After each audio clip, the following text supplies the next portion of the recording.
میں بھی چونکہ اس لائن کا آدمی نہیں ہوں اور یہ میرا پہلا اتفاق ہے، سجدہ عبادات اپنی مختلف اشکال اور اوضاع میں ہم کرتے رہے،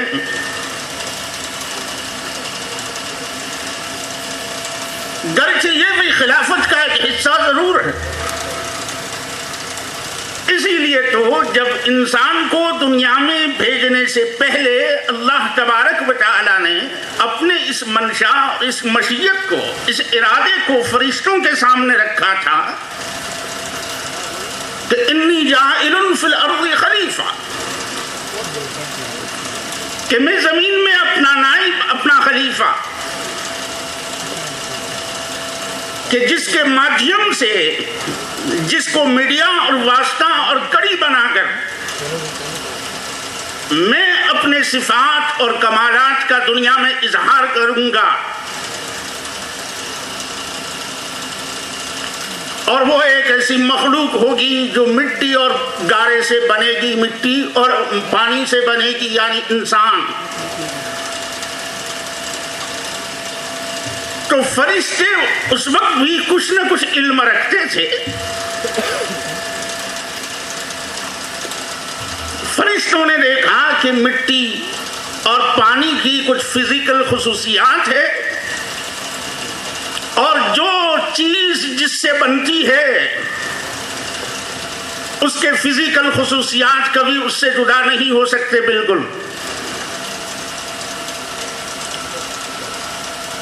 فرشتوں نے بتلا دی، عرض کیا کہ باری تعالیٰ زمین میں اپنی نیابت اور خلافت سے اگر تیرا منشا اور مقصد یہ ہے کہ تیری تسبیح ہو، تیری تحمید ہو، تیرے سامنے قیام ہو، رکوع ہو، سجدے ہو، تو نحن نسبح بحمدک ونقدس لک، تو اس کام کے لیے ہم کافی ہیں، اور اس میں کوئی شک نہیں وہ انسان کے مقابلے میں کروڑ درجے کافی۔ اس لیے کہ حدیث کے اندر آتا ہے کہ آسمان چر بولتا ہے، اور اسے حق ہے کہ بولے، کہ اس لیے کہ اس وسیع اور عریض آسمان میں کوئی ایک بالش جگہ بھی ایسی نہیں جس میں کوئی فرشتہ یا تو رکوع میں یا سجدے میں یا قیام کی حالت میں اللہ کی تسبیح اور تحمید میں مشغول نہ ہو۔ اتنے فرشتے، لیکن باری تعالیٰ نے فرمایا کہ مقصد نیابت اور خلافت سے یہ نہیں ہے۔ اب چونکہ انسان خدا کا نائب اور خلیفہ بنا کر روئے زمین پر اتارنا تھا، اللہ تبارک و تعالیٰ نے جو چیز فرشتوں میں نہیں پائی جاتی وسعت علم کے ساتھ حضرت آدم علیہ السلام کو متصف کیا۔ ہم دنیا کی معلومات حاصل علاج ہونا چاہیے اس کا۔ فرمایا واللہ اخرجکم من بطون امہاتکم، خدا نے تمہیں اپنی ماؤں کے پیٹ سے اس طریقے سے نکالا، اس طریقے سے جنم دیا کہ لا تعلمون شیئا، تمہیں کچھ بھی معلوم نہیں تھا۔ پھر اللہ تبارک و تعالیٰ نے تمہیں میڈیا دیا، کیا دیا؟ مادھیم دیے، اسباب علم دیے، کیا دیا؟ کون سا مادھیم؟ وَجَعَلَ لَكُمُ السَّمْعَ، پہلا مادھیم کان، کہ جس سے تم علم کی باتیں، دنیا کی خبریں سن کر اس پر غور و فکر کر سکتے، اور غور و فکر بڑی عبادت ہے۔ قرآن کہتا ہے کہ اس قرآن سے وہ لوگ نصیحت نہیں حاصل کر سکتے صرف کہ جس کے مسلس مضبوط ہو، جس کے پاس مال و دولت کی فراوانی ہو۔ فرمائے ان فی ذالک لآیہ لقوم یتفکرون، اس سے وہ لوگ فائدہ حاصل کر سکتے ہیں جن کے مسلس چاہے مضبوط ہو نہ ہو لیکن دماغ میں گودا رکھتے ہو، قوت فکریہ رکھتے ہو، معلومات حاصل کرنے کا جذبہ رکھتے ہو۔ اسی لیے قرآن ہمیں کہتا ہے کہ آسمان میں غور و فکر کرو، زمین کی طرف دیکھو، پہاڑوں کی طرف دیکھو، دریا میں غور و فکر کرو، وفی انفسکم، اپنی ذات میں غور و فکر کرو۔ تم اللہ جانتا تھا کہ میری نیابت اور خلافت کا حق بغیر صفت علم سے متصف ہوئے بغیر انسان کو قدم قدم پر جاننے، غور و فکر کرنے اور معلومات فراہم کرنے کی ضرورت پڑے گی۔ یہ تو جانتا ہے کہ تم معلومات حاصل کرو گے، علم حاصل کرو گے، دوسرے کے معافی ضمیر کو سنو گے، والابصار، اور تمہارے لیے آنکھیں بنائے، والافئدہ، اور تمہارے لیے دل بنائے۔ تو کہنے کا حاصل یہ کہ ہمیں، جیسا کہ مولانا محمد صاحب نے کہا، سب سے بڑا مادھیم جو اگلی تاریخ کا، جس کے بارے میں سرکار دو عالم صلی اللہ تعالیٰ علیہ وسلم نے فرمایا کہ فیہا نبؤ ما قبلکم وخبر ما بعدکم کا مصداق قرآن مجید ہے۔ اس میں کوئی شک نہیں، لیکن اس سے اخبار کو، خبروں کو استنباط کرنا ہر کسی کے بس کی بات نہیں ہوتی، لہذا اخبار بھی پڑھنا چاہیے اور اخبار معیاری ہونا چاہیے۔ اللہ کا شکر ہے کہ برسوں کی مجھے یاد ہے اپنے بچپن سے کہ گجرات ٹوڈے کو شروع کرنے کے لیے ہمارے صدر محترم اور ان کے رفقا اور بھائی خان، بھائی بلوچ وغیرہ وغیرہ، غیاث الدین بھائی شیخ وغیرہ طویل عرصے تک میٹنگ مشورے کرتے رہے اور بڑی مشکلات سے گزرنے کے بعد حالات بھی آئے کہ آج بند ہو، کل بند ہو۔ اللہ کا شکر ہے کہ آج کافی مقدار میں بکتا ہے، خدا کرے کہ کبھی بکے نہیں، بددعا دی ہے میں نے۔ یہ اخبار اچھی خاصی مقدار میں بکتا ہے اور اللہ سے دعا ہے کہ یہ کبھی بکے نہیں، اور جب بک جائے تو پھر خدا کرے کہ پھر وہ بکے نہیں۔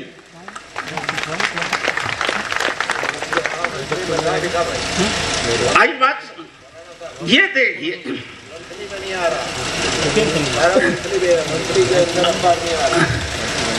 وہ ذمہ دار حضرات اس طرف بھی توجہ دیں۔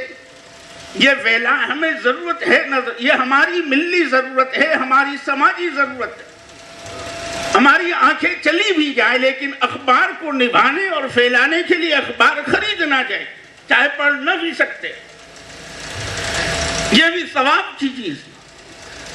آدمی جو بھی عمل جس جذبے سے کرتا ہے اسی اعتبار سے نتائج پورے ہو۔ اور دیکھیے سرکار دو عالم، مجھ سے پہلے بہت سے لوگوں نے کہا، اس کو میں دہرانا نہیں چاہتا، بیٹھے بیٹھے مسئلہ تو بہت سارا دماغ میں آیا تھا، لیکن وقت کی تحدید ہے۔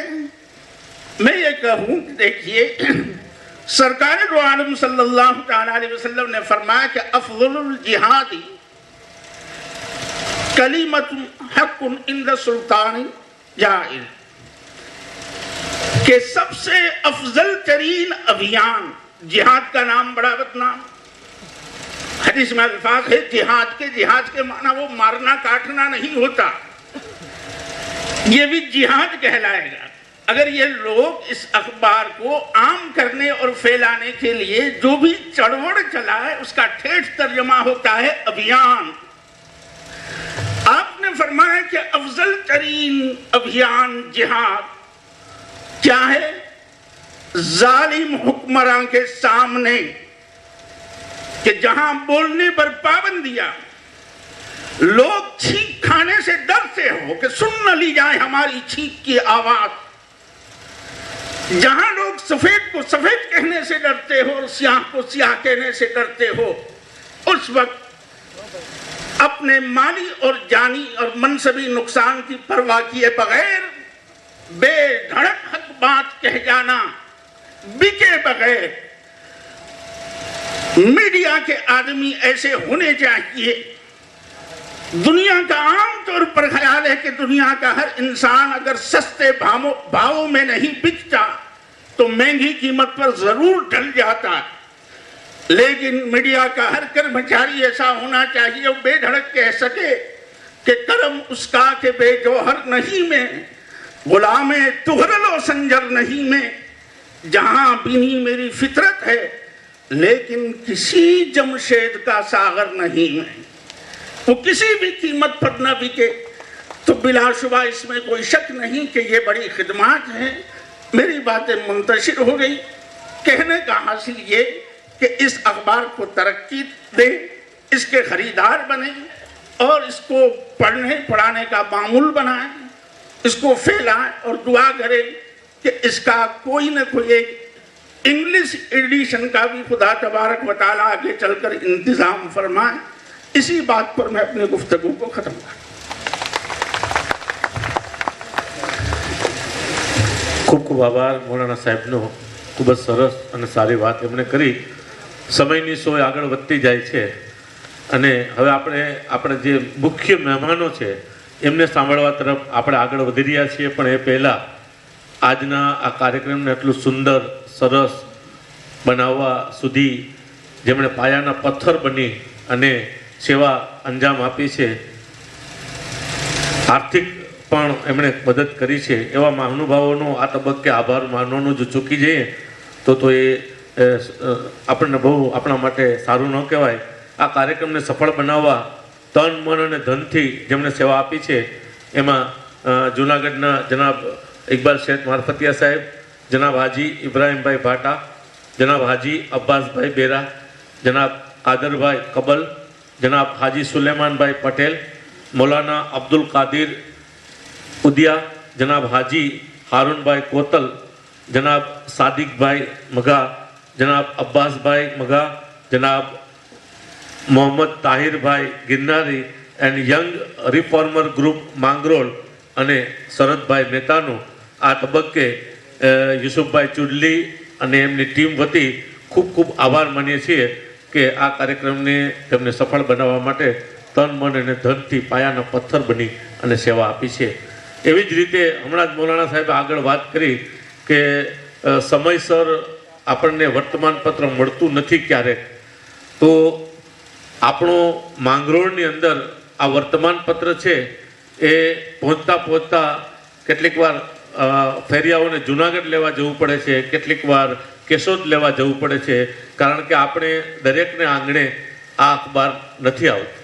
સૌથી મોટી આપણી કમનસીબી એ છે કે જેટલા બેઠા છે ને દરેકને આંગણે અને સૌરાષ્ટ્રમાં જો તમામને આંગણે આ અખબાર આવે તો અખબારની સ્પેશિયલ ગાડી પણ આવી શકે, પણ અત્યારે મર્યાદિત સંખ્યામાં ગુજરાત ટુડે આપણે વાંચીએ છીએ। તો હું મારી સૌથી પ્રથમ રિક્વેસ્ટ એ છે કે આ કાર્યક્રમનો મુખ્ય જે હેતુ છે એ હેતુને બર લાવવા માટે સૌપ્રથમ આપણે એના પાયાને મજબૂત કરવું પડશે।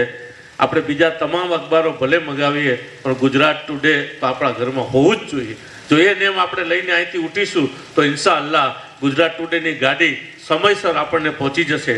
ત્યારે આ ફેરિયાઓ અત્યારે મારી સમક્ષ જેમના નામો છે એ એમના વિશેની હું વાત કહું, એમને આપણે અત્યારે સન્માનવાના, કેમ કે છેલ્લે તો આપણને આપણું એ અખબાર છે ગુજરાત ટુડે આપણા ઘર સુધી અને આપણા હાથ સુધી જે પહોંચાડે છે એ આપણા સમાજમાં અખબાર વેચનારા અને પહોંચાડનારા ફેરિયાઓ છે। એ ફેરિયાઓને શરદી હોય, ગરમી હોય, તડકો હોય, તાપ હોય, પરંતુ એ અખબાર લઈ અને આપણા સુધી પહોંચાડે।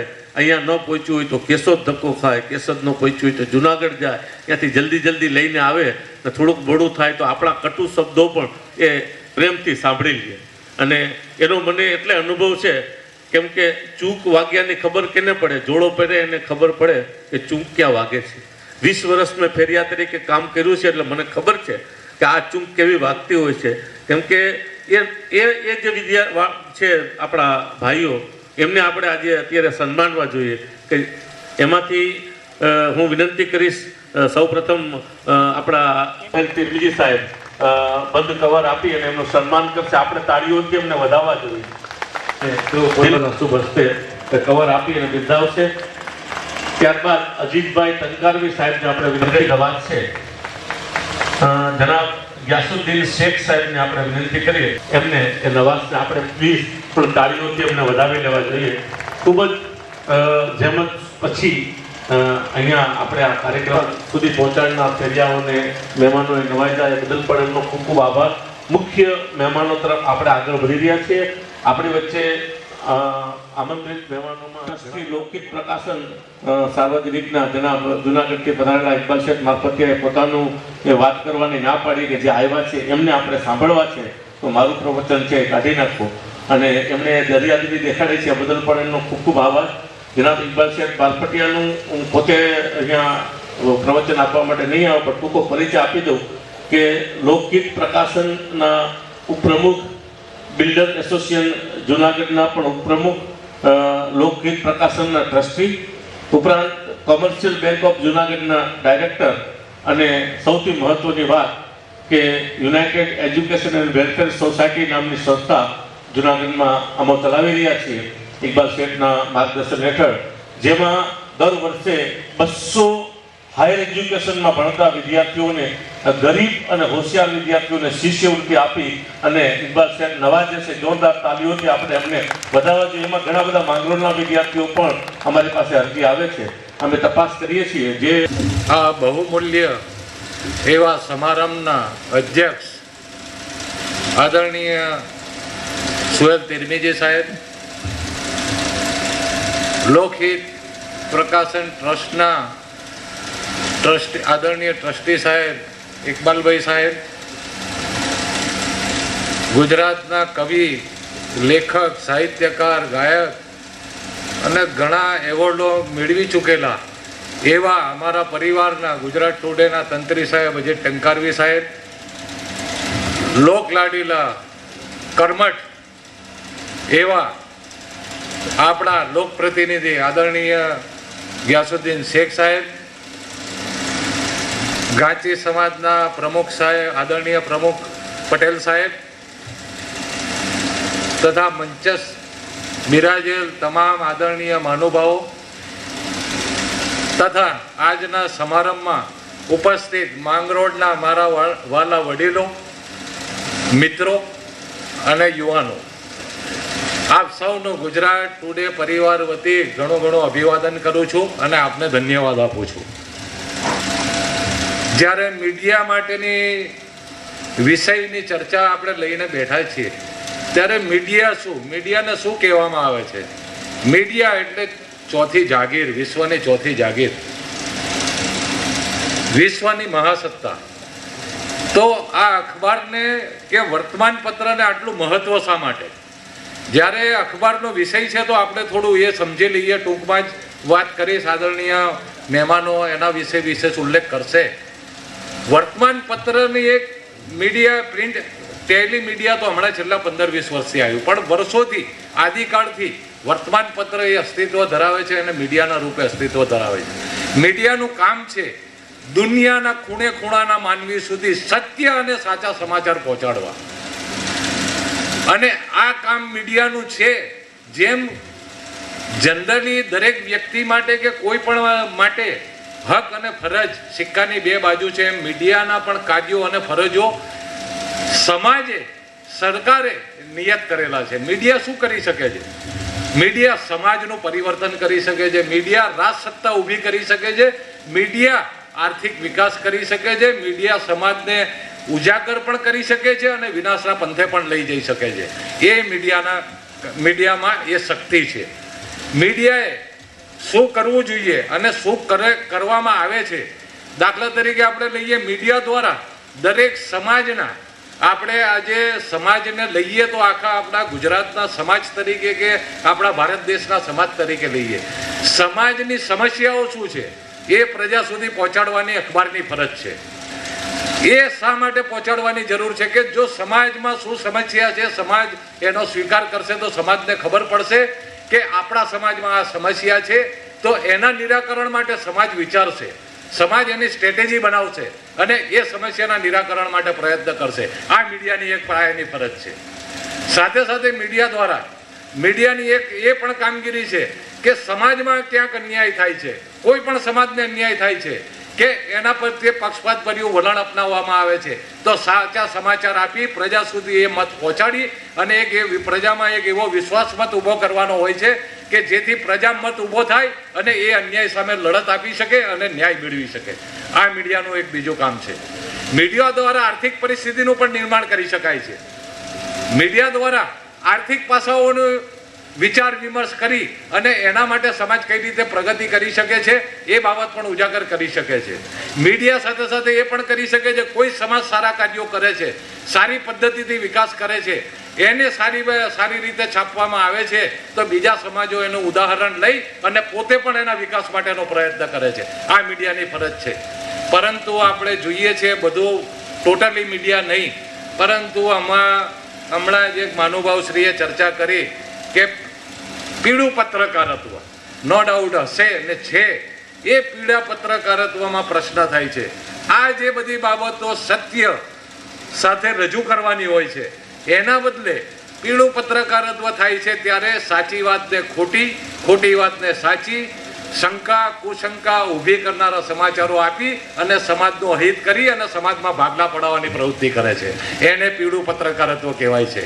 મને ગર્વ છે આજે અને ગુજરાત ટુડે પરિવાર તરફથી હું આપના અભિવાદન સાથે જણાવું છું કે ગુજરાત ટુડે એક એવું વર્તમાન પત્ર છે કે જે 25 વર્ષ પહેલા શરૂ થયું. તંત્રી સાહેબ પત્રાની ખુરશી પર બેસેલા મેં જોયા છે, પણ આજે 25 વર્ષે એમણે જે એ સંસ્થાને સ્થાપના કરીને આપી છે સમાજને, એ ખરેખર ધન્યવાદને પાત્ર છે. ગુજરાત ટુડે શું કર્યું છે? ગુજરાત ટુડે નિષ્પક્ષ રીતે સમાચાર છાપે છે, એનામાં નિડરતા છે, નિખાલસતા છે અને બિલકુલ નિર્ભય રીતે સમાચાર છાપે છે. અને ગુજરાત ટુડે આજે હું ગુજરાત ટુડે પરિવાર તરફથી વિશ્વાસ સાથે કહું છું, ગુજરાત ટુડે આધાર પુરાવા સિવાય કોઈ સમાચાર છાપતું નથી.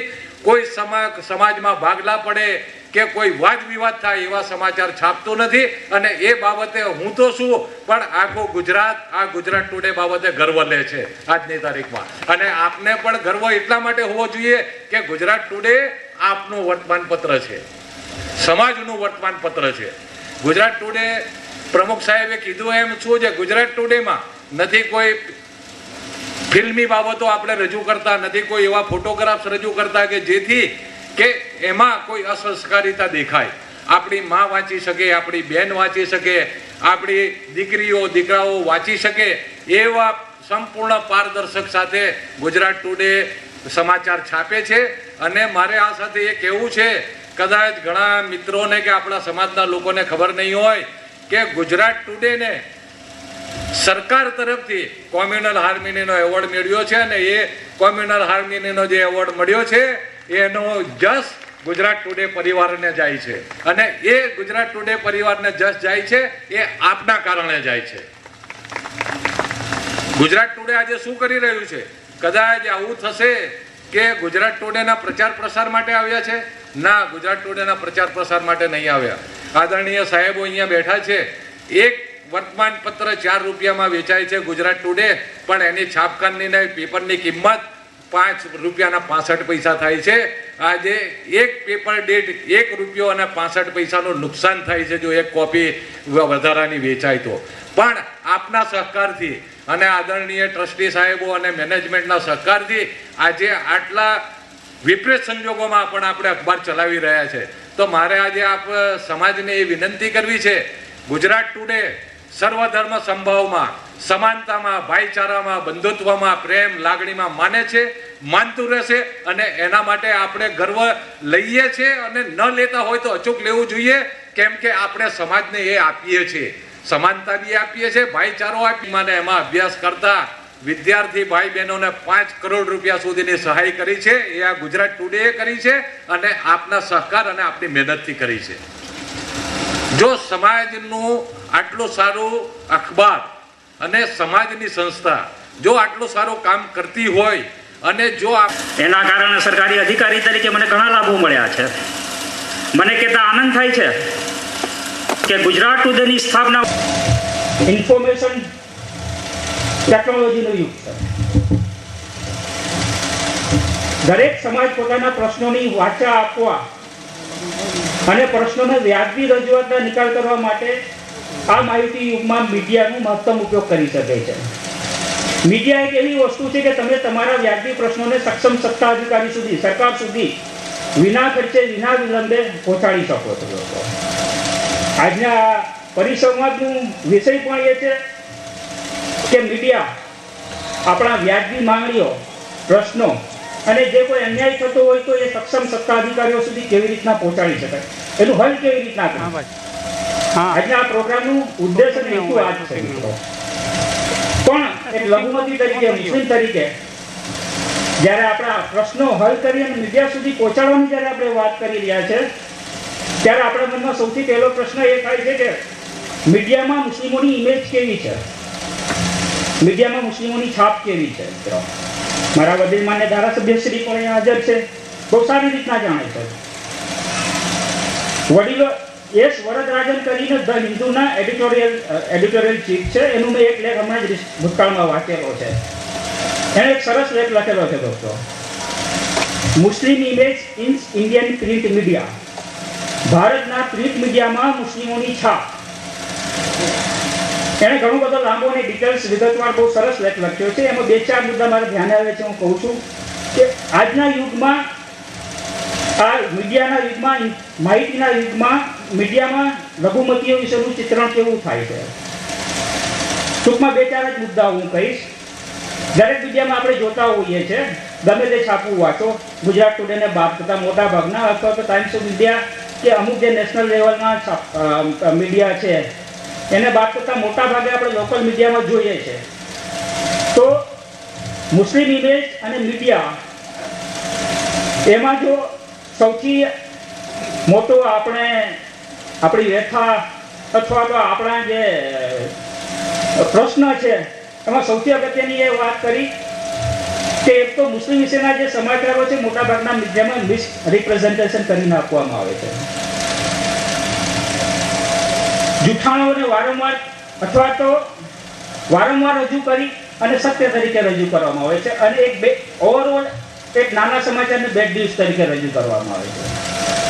બીજો એને મુસ્લિમોની શું હાલત છે આપણે સૌ જાણીએ છીએ. છેલ્લા 2 મહિનાથી ભારત સરકારની વસ્તી ગણતરીના ઓફિશિયલ આંકડાના સમાચારો દરેક છાપામાં આવે છે.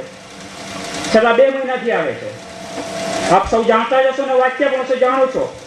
2-4 પેલા એની બાબતમાં હું કહું. ભારતના વસ્તી ગણતરીના 2011ના ઓફિશિયલ આંકડા મુજબ ભારતની સૌથી અભણ કોમ મુસ્લિમ છે. 43% મુસ્લિમો અભણ છે. દરેક કોમ, જ્ઞાતિ, ધર્મ સૌથી મુસ્લિમ અભણ છે મિત્રો. અને એમાં આપણી મા દીકરી, મહિલા એજ્યુકેશન તો એના કરતા ખરાબ હાલત છે. આ વાસ્તવિકતા છે દોસ્તો. આ પરિસંવાદમાં જ્યારે આ કોમનું ક્રીમ હોય, દીની ઉલેમાઓ અને આપણા કોમના જ્યારે જિમ્મેદાર લોકો હાજર છે ત્યારે હું ચોક્કસ કહીશ કે આપણે એ બાબતમાં ગંભીરતાથી વિચારીએ. આ પરિસંવાદનો હેતુ જ એ છે દોસ્તો, 43% પણ. બીજો એક ઓફિશિયલ આંકડો, સૌથી વધારે બેરોજગારી મુસ્લિમ યુવાનોમાં છે દરેક કોમ જ્ઞાતિમાં. આ ભારત સરકારના વસ્તી ગણતરીના ઓફિશિયલ આંકડાની વાત કરું છું. ભારત સરકારનો ઓફિશિયલ આંકડો, ભારતમાં મુસ્લિમોની વસ્તી 14.2% છે. 14.2%. મિત્રો, એની સરખામણીમાં ભારતમાં મુસલમાન ભિખારીઓની સંખ્યા 30% છે. હમણાં બધા છાપાઓમાં મને વોટ્સઅપ પર ફરતું થયું છે. આ ઓફિશિયલ આંકડા છે. 14.2% સામે ટોટલ ભિખારીઓમાં 30% ભિખારીઓ મુસ્લિમ. સૌથી વધુ બેરોજગાર મુસ્લિમો. તો દોસ્તો, મિત્રો, આપણે આ બાબતમાં ખરેખર ગંભીરતાથી વિચારીએ. મૂળ મુદ્દા પર આવે. એસ વરદરાજનના જે લેખમાં લખેલું હતું એમાં ચોથો મુદ્દો એમણે એવો રજૂ કરેલો કે મિસરિપ્રેઝન્ટેશન થાય છે મુસ્લિમોનું. તો આના નિકાલ માટે શું કરવું, આનો હલ શું? તો એણે એક ઉપાય બતાવેલો કે મીડિયામાં મુસ્લિમોનું પ્રતિનિધિત્વ હોવું જોઈએ. મીડિયામાં મુસ્લિમોનું પ્રતિનિધિત્વ આ એનો માત્ર ઉપાય છે. આપણે જોઈએ છે ગુજરાત ટુડે આપણે ચર્ચા કરવા બેઠા છે કે મીડિયા ઉપયોગી છે, સમાજને જોડે છે, સમાજ જીવનનું બાકી બધું બરાબર, તો ઉપયોગ કોણ કરશે? ઉપયોગ માત્ર ને માત્ર શિક્ષિત સમાજ કરી શકે દોસ્તો. અડધી કોમ અભણ હોય અને મીડિયાનો ઉપયોગ કરીને બધા પ્રશ્નો હલ કરી નાખે એમાં દમ નથી. તેમાં તો આપણે વાતો જ કરતા રહીએ. તો મૂળ વાત આવે છે એજ્યુકેશન ઉપર, શિક્ષણ. બધા જ બીમારીઓ, બધા જ મસની દવાઈ શિક્ષણ જ છે દોસ્તો. એના સિવાય કોઈ ઓપ્શન જ નથી. માંગરોળમાં શિક્ષણનું પ્રમાણમાં ઠીક છે, છેલ્લા 10-15 વર્ષોમાં સારી પ્રગતિ કરી છે. અને મને કહેતા આનંદ થાય છે કે ઇવન આપણા દીની મદ્રેસાઓમાં હવે હાઈસ્કૂલો શરૂ થઈ ગઈ છે. બહુ ગૌરવ લેવા જેવી વાત છે. જ્યાં પહેલા દીની તાલીમમાં તો આપણે આગળ જ છે, પણ એ મદ્રેસાઓમાં હવે હાઈસ્કૂલ, ઉચ્ચતર હાઈસ્કૂલો થઈ ગઈ છે. મારી ઈચ્છા અને તમન્ના એવી છે, અને હું સમગ્ર સમાજ સુધી કહું છું કે હજુ કોલેજ સુધી થાય. ખાસ કરીને આપણી બેન દીકરીઓ કોલેજ સુધી ભણે. આપણા મદ્રેસાઓ અને આપણે જ્યાં સગવડો છે ત્યાં આપણે કોલેજો કરે અને ટેકનિકલ ઇન્સ્ટિટ્યૂટ સ્થાપીએ. આપણી પાસે બધી સગવડ છે, માળખાકીય સવલતો છે, ફંડ ફાળો મળી શકે એવા છે, ઉદાર લોકો છે. ખાલી માત્ર નિયત કરવાની જરૂર છે મિત્રો. તો મીડિયાનો ઉપયોગ અને આપણો પ્રશ્ન હલ કરવામાં જે પાયામાં છે એજ્યુકેશન છે. એજ્યુકેશન સિવાય કોઈ છૂટકો નથી. બીજો હું મુદ્દો કહીશ જાગૃતિનો. જાગૃતિ લાવવી. ગુજરાત ટુડેનો આ પ્રોગ્રામ એના એક ભાગરૂપે જ છે કે મીડિયા શું છે ને એનો કેવી રીતના ઉપયોગ કરી શકાય. મિત્રો, આપમાંથી ઘણા બધાને ખ્યાલ છે, કદાચ મને ખબર નહીં, પણ દુનિયામાં આપણા લગભગ બધા પ્રશ્નોમાં, ખાસ કરીને મુસ્લિમ જગતના તમામ પ્રશ્નોમાં કઈ તકલીફ થાય કે કઈ પ્રશ્નો ઊભા થાય તો આપણે યહૂદીઓને બદનામ કરીએ છીએ. આપ લોકોને ખબર છે દુનિયામાં યહૂદીની વસ્તી કેટલી છે? એની કેન ગેસ? દુનિયામાં યહૂદીની વસ્તી કેટલી? માત્ર 1.5 કરોડ. આખી દુનિયાની હું વાત કરું છું, ઇઝરાયલી નહીં. માત્ર 1.5 કરોડ યહૂદીઓ આખી દુનિયા પર શાસન કરે છે. એના 2 કારણો છે. 1.5 કરોડ એટલે આપણા બોમ્બેની ઓફિશિયલ વસ્તી અત્યારે 2.25 કરોડ છે, 2.25 કરોડ છે. એના કરતા અડધા. આખી દુનિયા ઉપર એ રાજ કરે છે, સત્તા ભોગવે છે, સમૃદ્ધ છે. એના 2 જ કારણો છે. લેટેસ્ટ સંશોધન જો 100% એજ્યુકેશન અને ક્વોલિટી એજ્યુકેશન, અને બીજું એનું મીડિયા ઉપર પ્રભુત્વ. દુનિયામાં જેટલા મીડિયા છે એમાં પ્રભુત્વ યહૂદીઓનું છે. આ 2 મુદ્દા ઉપર જ એને તાકાતવર બનાવ્યા છે દોસ્તો.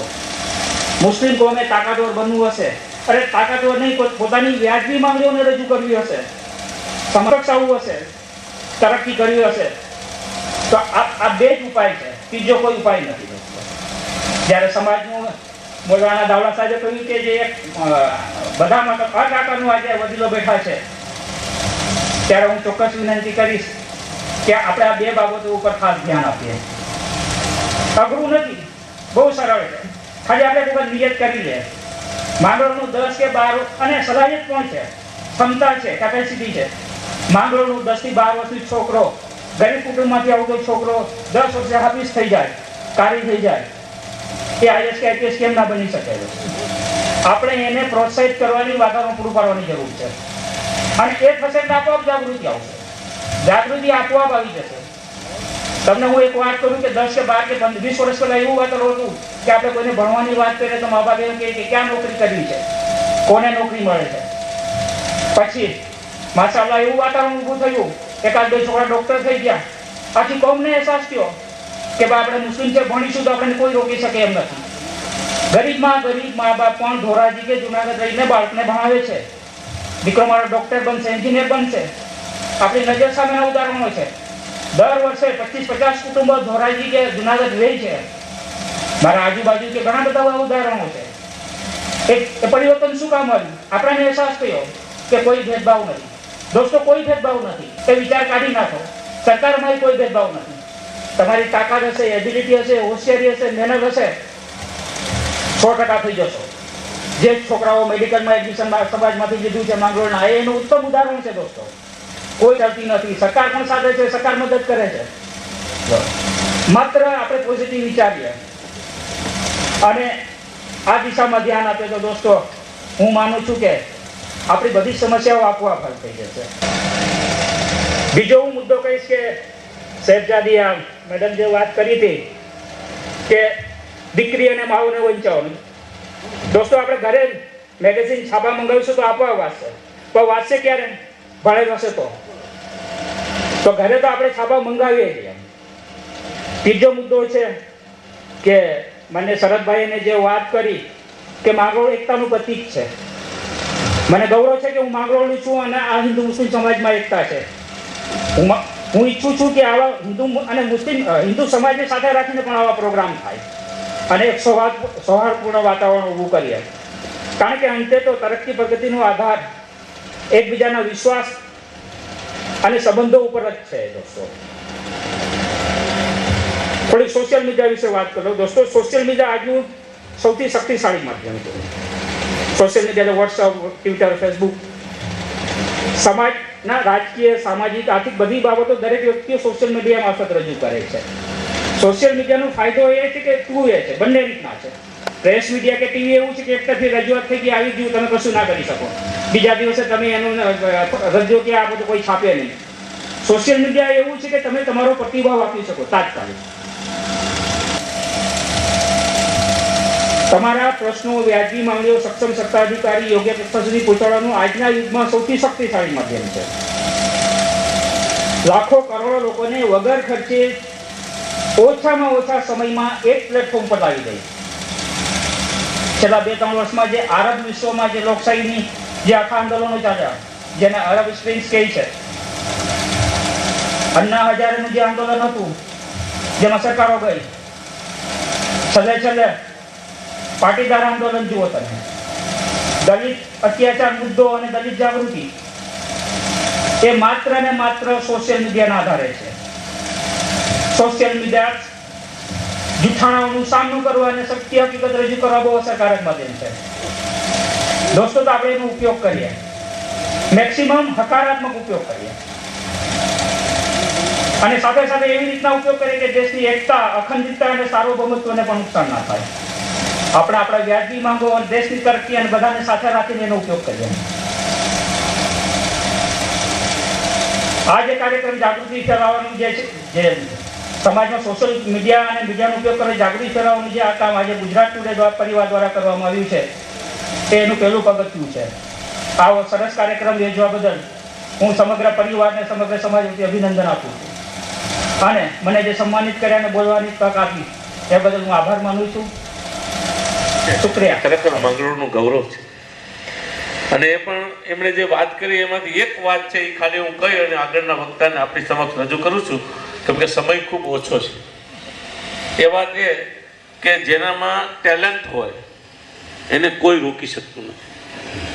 આપણા ચોરે ને ચોટે એવી વાત કરીએ. ભાઈ 40-42 વર્ષથી હું શિક્ષણમાં છું અને એમાંથી જ નિવૃત્ત થયો છું, એટલે મને ખબર છે કે મારા 40-42 વર્ષના અનુભવમાં જે ગુજરાત ટુડેના જનાબ અબ્દુલ અઝીઝ ટંકારવી સાહેબને હું વિનંતી કરીશ કે તેઓ આપની સમક્ષ આવે અને પોતાનું વક્તવ્ય રજૂ કરે. આપ સૌ શાંતિથી અત્યાર સુધી સાંભળી રહ્યા છો, અંત સુધી સાંભળશો એવી આશા.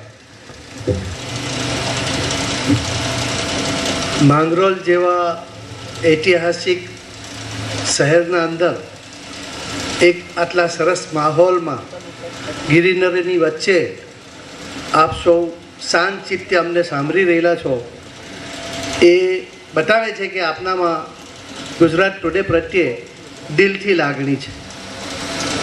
એવા આ પ્રસંગે આજની સભાના પ્રમુખ મારા સાથી એવા મોહમ્મદ સોહેલભાઈ ત્રિમેજી,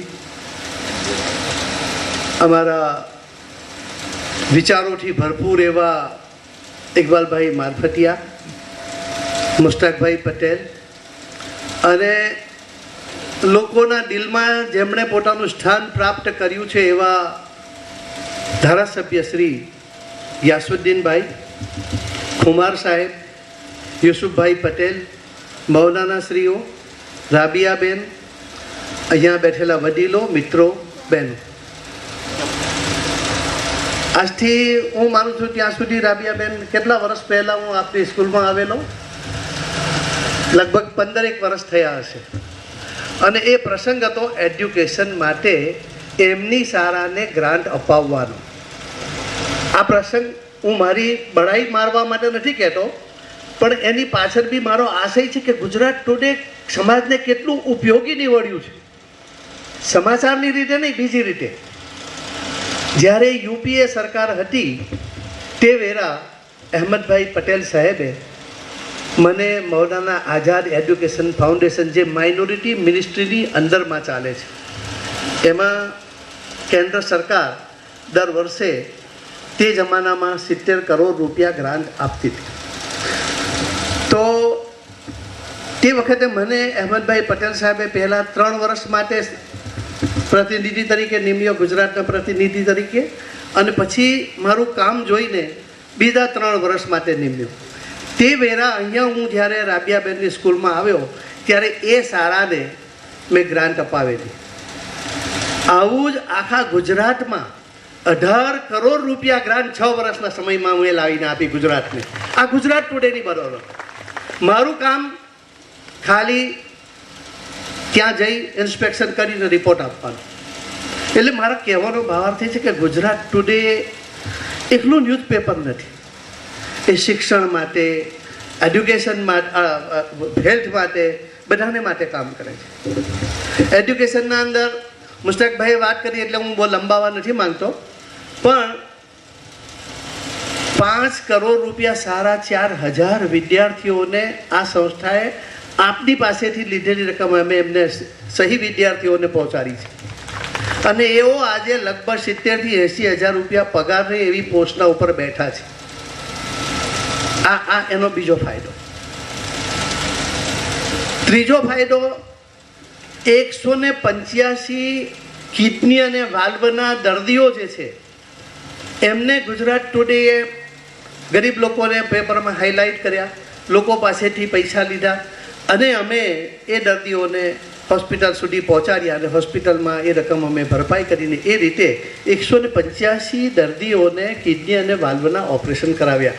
અને આપ સૌને ખુશી થશે શરદભાઈ કે અમે સૌથી પ્રથમ જેનું ઓપરેશન કર્યું એ ભૂમિકા જાની નામની બ્રાહ્મીણ છોકરી હતી. આ ગુજરાત ટુડેનું શિક્ષણ છે સમાજને. ઇસ્લામે કહ્યું છે, પૈગંબર સાહેબની શીખ છે. મૌલાના લોકો અહીંયા બેઠા છે, મારી કદાચ ભૂલ થતી હોય તો સુધારજો, કે એકવાર પૈગંબર સાહેબ પસાર થતા હતા મદીનાની ગલીઓમાંથી. તે વેરા એક યહૂદી, તે જમાનામાં યહૂદીઓ પણ રહેતા હતા. શરૂઆતમાં જ્યારે પૈગંબર સાહેબ મક્કાથી મદીના હિજરત કરીને ગયા ત્યારે યહૂદીઓ ત્યાં રહેતા હતા. તો એક વૃદ્ધ યહૂદી ભીખ માંગતા. એટલે એમણે જોયું કે ભાઈ આ ભીખ કેમ માગે છે? આપણા શાસનમાં તો ભીખ માંગવાની મનાઈ છે. એટલે એને કહ્યું કે ભાઈ તું ભીખ કેમ માગે છે? એને કહ્યું કે જો મારું કોઈ ઓલાદ નથી, મારું કોઈ પુત્ર કે કોઈ કમાનાર નથી, હું વયોવૃદ્ધ થયો, હું કમાઈ શકું એમ નથી. તો પછી તરત જ પૈગંબર સાહેબે એમના સાથીઓને કહ્યું કે આમને દર મહિને આપણા તરફથી બૈતુલ માલમાંથી પૈસા પહોંચાડો.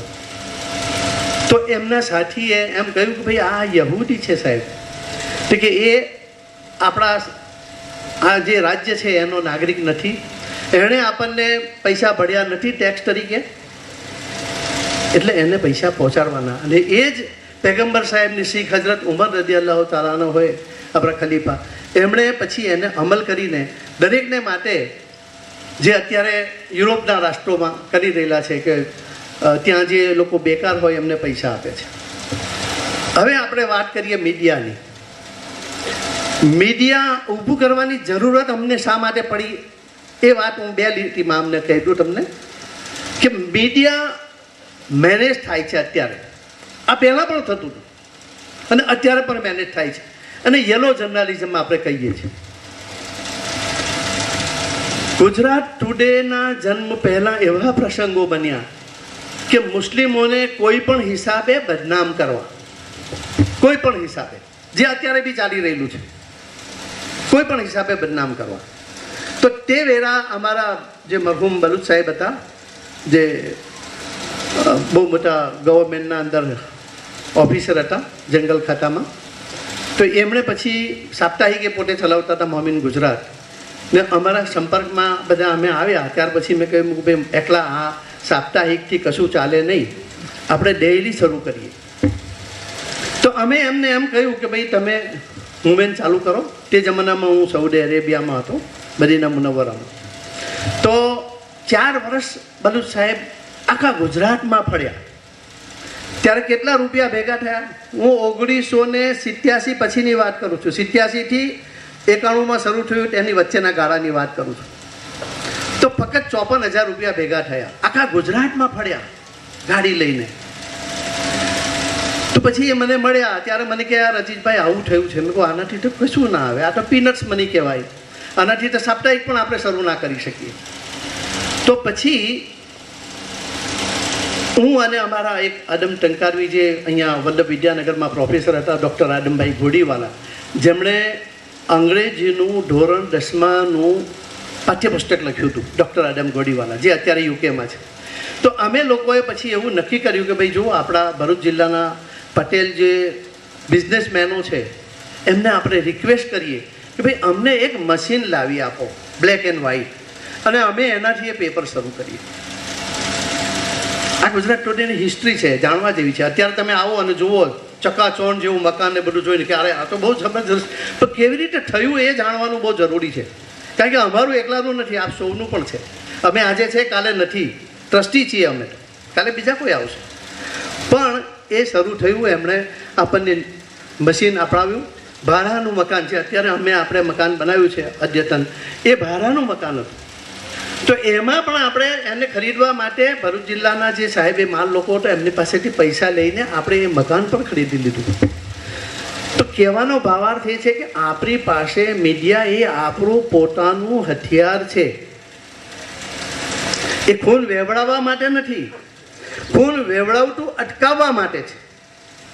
તમને 2-4 દાખલા આપું, 2-4 દાખલા આપું તમને કે 50 ડિગ્રી -સેલ્સિયસના અંદર હનુમંતૈયા જે આપણો સૈનિક જ્યારે બરફની નીચે દટાઈ જાય છે, ત્યારે સમગ્ર ગુજરાતના લોકો અને ખાસ કરીને શાળાઓ, એ ત્યાંની બાળાઓએ, વિદ્યાર્થીઓએ પ્રાર્થના કરી કે ભાઈ આને બચાવી લે છે.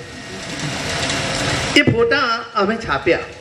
અમદાવાદની જે શાળાઓએ કર્યું એ, બહારની જે શાળાઓએ કર્યું એ, એમાં મારે ના કહેવું જોઈએ, હું નામ નહીં આપું મીડિયાનું, પણ એમાં 2 કે 3 મીડિયાએ ફોટો છાપ્યો